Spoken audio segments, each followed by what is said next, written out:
Hello guys, in this video we will discuss about some of the MCQs which we have discussed on topic shock in our WhatsApp group. So let us come to the first question. Modified shock index is defined as. Okay, before discussing the options, let us have some discussion on shock index.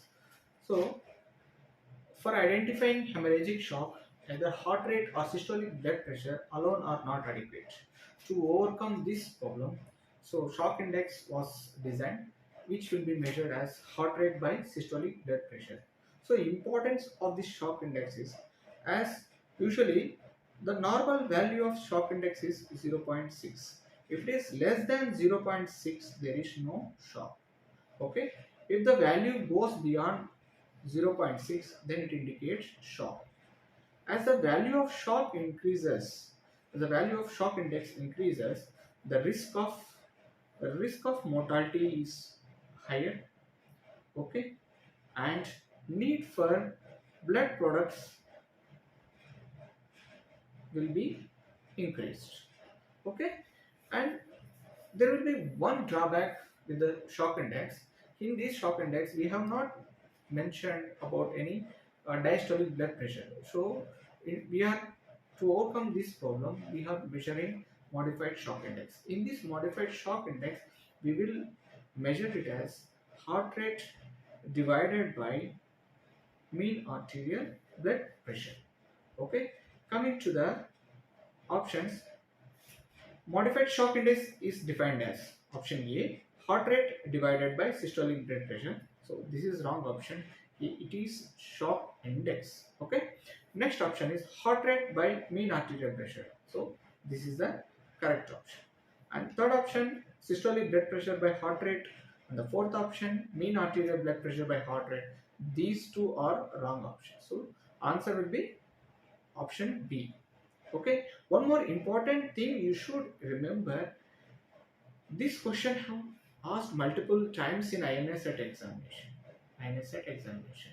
This question will be asked in any other way in the future time. So be prepared for this topic. Okay, coming to the next question, which of the following statement is false regarding resuscitation in hemorrhagic shock?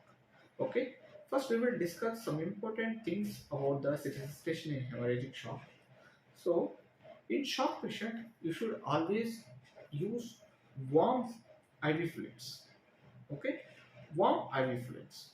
And coming to what type of fluid you should use, type of fluid. So you should always use isotonic crystallites. Okay, in trauma, to correct hypovolemia,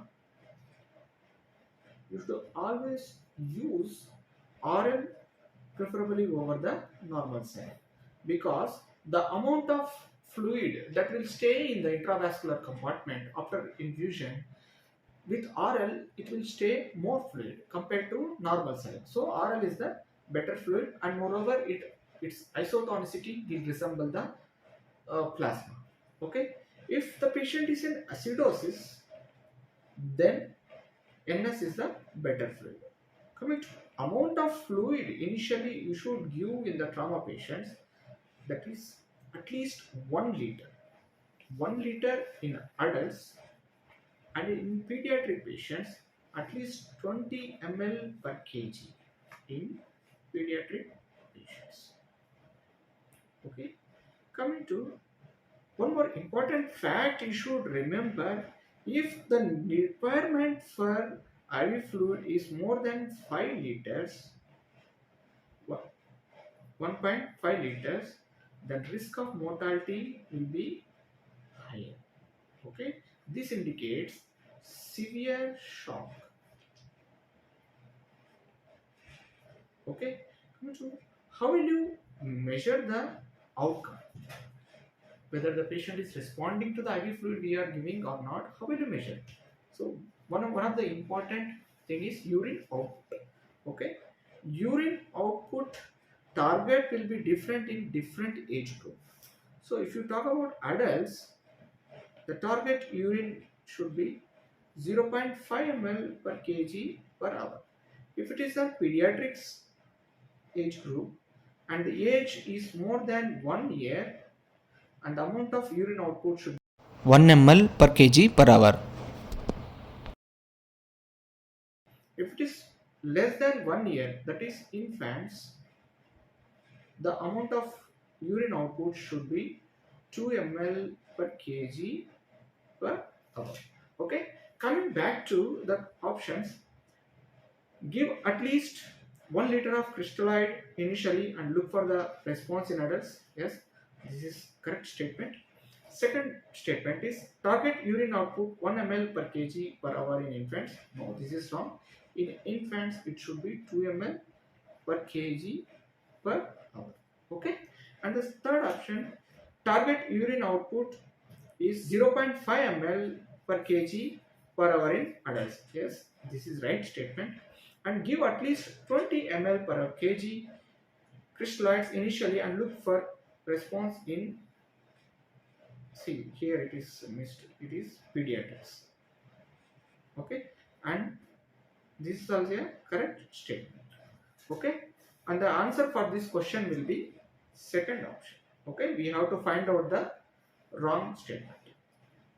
Okay, coming to the third question, if a person's intravascular volume is 3.5 liter, what will be his estimated weight?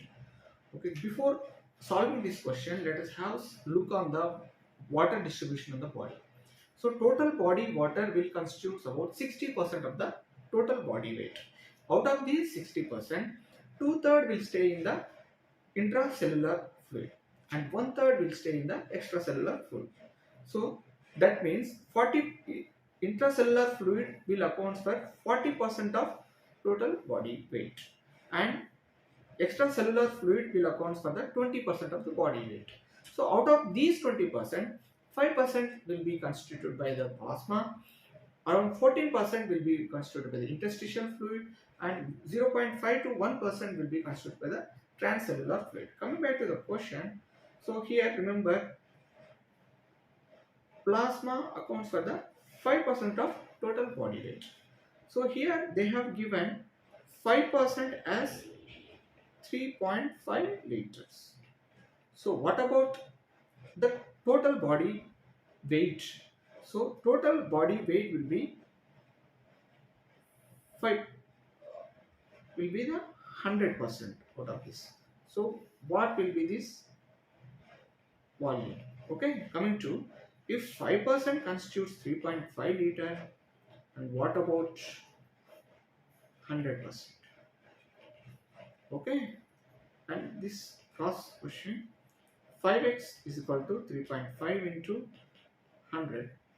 Okay, x is equal to 3.5 into 100 by 5. Okay, this is 0.7 and it is 70 kilos. Okay, so 70 will be the option. If in the question, if they have asked about what will be the total body water, okay, if the question is on total body water, instead of 100, here you should use 60. Okay, so let us calculate for this also. If 5% is 3.5 liter, and what about 60%? Okay, and cross multiplication, 5, sorry, 3.5 into 60 by 5.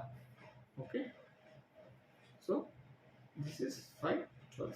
3.5 into 12 makes 42 liters. Okay, in this patient, total body water will be 42 liters. Okay, coming to the next question. So in this patient, total weight will be 70 kgs and total body water will be 42 liters. Okay, coming to next question, false statement regarding neurogenic shock. Okay, uh, regarding neurogenic shock, you should understand, isolated brain injury won't cause shock without involvement of the brainstem. So in the patients of head injury with shock, you should always look for the spinal cord injury. So the cervical spinal cord and the upper thoracic spinal cord will leads to loss of sympathetic tone, subsequently causing the hypotension and lack of response to the hypotension in the form of tachycardia. So these patients classically presents with hypotension without tachycardia. In these patients, pulse pressure also will not be narrowed. That usually is seen in the hemorrhagic shock. So in most of these patients with cervical cord injury, they always associated with the thoracic injury or abdominal injury. So which will be leads to hemorrhagic shock. So even if the patient is diagnosed as neurogenic shock or suspicion of the neurogenic shock, you should always correct hypovolemia in this patient. So coming to the options in this question, classically presents with hypotension with tachycardia. Yes, so this is correct option. Often associated with spinal cord injury. Yes, without spinal cord injury, it won't cause neurogenic shock. This is also a right statement. Coming to the third statement, initially treatment should be focused on correcting hypovolemia. We already discussed there is always association with thoracic or abdominal injury, so you should always correct hypovolemia in such a patients. Okay, and coming to the fourth option, sympathetic overactivity leads to shock. No, this is wrong. Lack of sympathetic tone will be the correct thing. Okay, so here the correct option will be, we have to find out the false statement, so option D will be the answer. Coming to the fifth question, a 24-year-old present to emergency after a bike crash. On arrival, patient is tachypneic, heart rate is 110 beats per minute and BP is 80/60. Here the patient is in shock. Please understand. And neck veins are distended, no tracheal deviation on examination, muffled heart sounds are there, and resonant lung fields. Okay, what is the next best step? Guys, understand these questions place with you. What is the next best step is different. What is the best management is different. Okay, based on these two terms, the answer will change in this particular question. Okay, coming to the discussion, in here we understood this patient might be suffering from cardiac tamponade or tension pneumothorax. So there are some important things that will help us to differentiate this cardiac tamponade and tension pneumothorax. Okay, coming to both of these patients present with hypotension and dyslipidemias. So for some features will help to diagnose cardiac tamponade. What are those? So in cardiac tamponade patient, the patient will be presenting with tachycardia. So blood collected in the pericardiac space that will obstruct the heart to contract. So obviously these patients will present with tachycardia. So as heart is not able to pump adequately, the heart sounds in this patient will be muffled heart sounds. And even if you give IV fluid in this patient, as the heart is not able to pump blood out of the veins, this patient poorly responds to the intravenous fluid transmission. Okay, and other side, in the tension pneumothorax, in the patients with penetrating thoracic injuries or blunt injuries, if there is injury to the air, either lung parenchyma, the flap wall mechanism will causes accumulation in the air in the pleural space. This air in the pleural space will compress the lung, so thereby causing the compression of the mediastinum, shifting this mediastinum to opposite side, thereby shifting the trachea to opposite side, and this entire space is filled with air without lung parenchyma. If you percuss on these spaces, it will show the hyper resonant with absent breath sounds on auscultation. Okay, guys, to say these are the important features that will help you to find out tension pneumothorax or acute respiratory distress, subcutaneous emphysema, indicating the chest wall injury. Okay, absent breath sound we have told, hyporesonance to percussion and tracheal shift.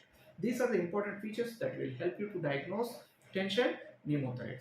Once you diagnose either this cardiac tamponade or tension pneumothorax, you should always follow some sequence. Okay, once you diagnose the cardiac tamponade, immediate step you should do without wasting time on any investigations, you should do USG guided pericardiocentesis. Okay, but this pericardiocentesis is temporary measure. You should take the patient for operative intervention. Okay, if in this question, if they have asked next best step, so you need, in trauma, time is everything. To buy some time, you should always do some temporary measures. So in this patient with cardiac tamponade, this cardiac pericardiocentesis will give you some time. So this will be the next best answer. If best answer comes, then operative intervention will be the correct option. Okay. If coming to tension pneumothorax, once you diagnose the tension pneumothorax, in this patient, you should not waste time on, don't waste time on investigations like X-ray. You should not do X-ray in patient with suspected tension pneumothorax. Once you clinically suspect the tension pneumothorax, you should always do needle decompression. Okay, needle decompression in fifth intercostal space. Once you do needle decompression, it is not a permanent measure. So you should do intercostal tube drainage insertion. This will be the best management option. Okay. So guys, coming back to the options in this question, as a patient is, we have diagnosed this patient is in cardiac tamponade by features like no tracheal deviation, muffled heart sounds are there, resonant lung fields are there, and the patient is in shock with distended neck wings. So this patient is in cardiac tamponade. Without wasting time, the next best step will be in this patient do USG guided pericardiocentesis. Sorry, here the spelling is wrong.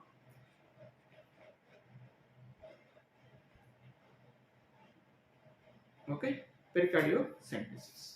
So without wasting time in this patient, you should do pericardiocentesis. Coming to the option A, you should not do CT scan. This will waste your time. Do needle decompression. This will be done in tension pneumothorax. Transfuse blood products. This is the obvious thing, but you should do it later. Okay, guys, these are the 5 questions we have explained in detail.